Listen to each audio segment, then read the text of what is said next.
ఓం శ్రీ విఘ్నేశ్వరాయ నమః. అందరికీ నమస్కారం.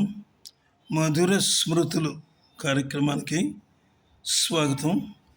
ఈరోజు ఈ పాట ఎప్పుడు పుట్టింది అనే శీర్షికలో కళా తపస్వి దర్శకత్వంలో వెలువడిన చిత్రం స్వాతిముత్యం.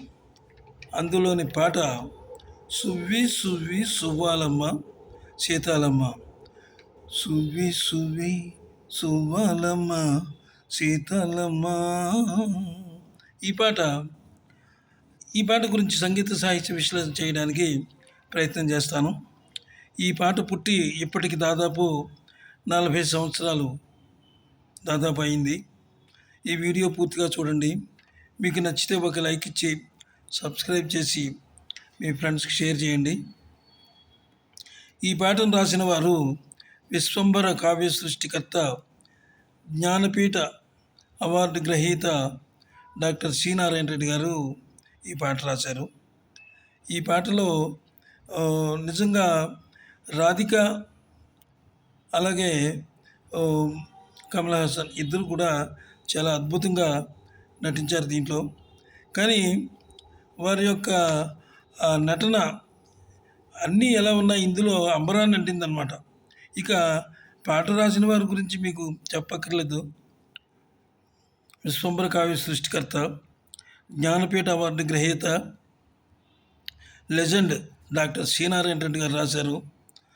ఆయన కవి అయినప్పటికీ కూడా పద్య కావ్యాలు ఎన్నో రాశారు. అద్భుతమైనటువంటి పాట ఇది. ఈ పాటకు అంటే అవునుకి రీతిలో అందరూ ఎక్కించారు ఈ పాటని. అయితే ఈ పాటను పాడిన వారు, ఆలపించిన వారు శ్రీమతి జానకి, అలాగే బాలసుబ్రహ్మణ్యం గారు. బాలసుబ్రహ్మణ్యం గారి గాత్రం గురించి ఎంత చెప్పినా మిగిలిపోతూనే ఉంటుంది. అలాగే చాలా అద్భుతమైనటువంటి గానం అయింది, అది అందరికీ తెలుసున్న విషయమే. ఇక ఈ పాటను కమల్ హాసన్ గారి నటన గురించి చెప్పుకోవాలంటే ఆయన వ్యాప్తంగా అశేష ప్రజానీకాన్ని అద్భుతమైన నటనతో ఎన్నో చిత్రాల్లో విభిన్న పాత్రల్లో ఆయన నటించి మెప్పించారు. అంత అద్భుతమైనటువంటి నటుడు ఆయన.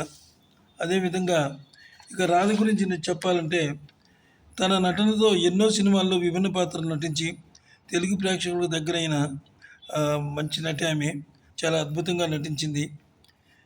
ఇక సంగీతం విషయానికి వస్తే ఈ పాటకు సంగీత దర్శకులు ఇళయరాజా.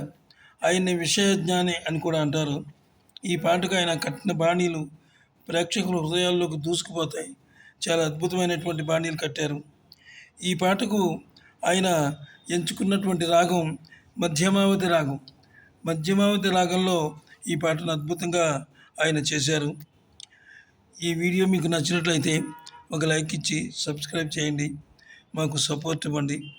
అదేవిధంగా ఇలాంటి వీడియోలు ఎన్నో నేను చేయగలను. సెలవు, నమస్తే.